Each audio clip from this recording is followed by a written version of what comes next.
So you've probably heard of Zapier and Make, right? If not, they're the tools that connect your apps and they make them talk to each other. But have you heard of LateNode? This one is Zapier's younger cousin, except it showed up with AI baked right in. Yeah, automations that don't just move data. They actually understand it. Hey, it's Caitlin, and welcome back to GBRLIFE Reviews, where I test the tools and apps so you don't waste your time or your money. Is LateNode the next big automation tool, or just another set it up and forget about it forever app graveyard? Well, let's get straight into it right after my quick intro while you like and subscribe. Welcome to GBRLIFE. We'll talk big love, everything in the mix. So bring your bold, your bright, your home now, babe. This is GBRLIFE. Ooh, this is GBRLIFE. So here's the deal. LateNode calls itself a low-code automation platform. That means that you can connect apps like Google Calendar, Gmail, Notion, Slack, build automations with drag and drop logic, and the kicker here is that it uses AI inside of your workflow. We're talking things like OCR that reads your handwritten notes and drops them into a calendar, or AI that cleans up emails before sending them, plus text summarization that auto drops into Notion or Slack. Basically, it's like Zapier and ChatGPT had a baby, and it's called LateNode. So here's what I liked. AI is built in, like I just said. So that means that you don't need weird third-party workarounds. Pricing, that's a big one. And normally this is a con, but in this case, no, it's more generous than Zapier, especially for starting out.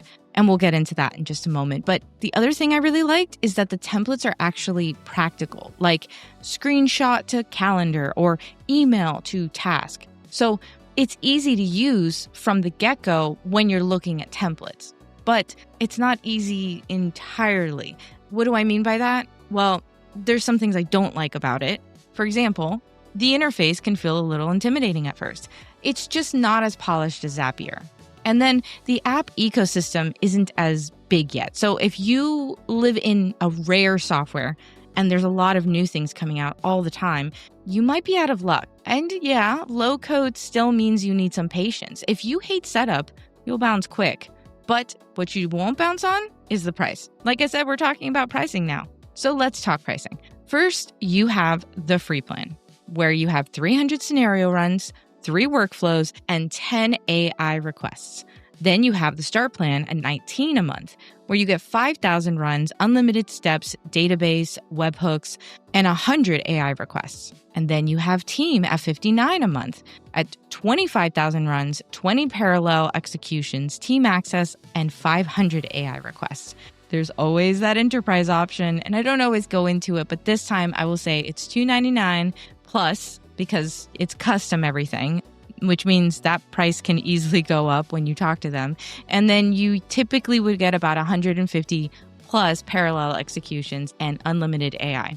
And compared to Zapier at $467 for the same runs, this is a no-brainer for cost-conscious creators, startups, or small businesses. So if you're looking at return on investment, Zapier feels like corporate budget. LateNode feels like real person budget. Which brings us to the real question. Is LateNode worth it? And I would say that if you're a casual user who just wants to set up 1 or 2 automations, honestly, Zapier is still easier and they have a free plan as well, so it's not going to break the bank. But if you're a creator or a small business owner, or just someone who wants to bring AI into your workflows without duct taping 5 tools together, believe me, I've been there too, LateNode is seriously worth a look.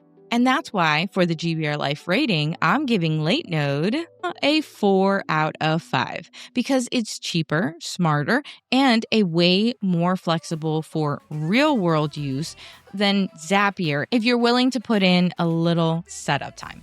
But until the ecosystem grows and the interface smooths out, it's not a full Zapier destroyer just yet.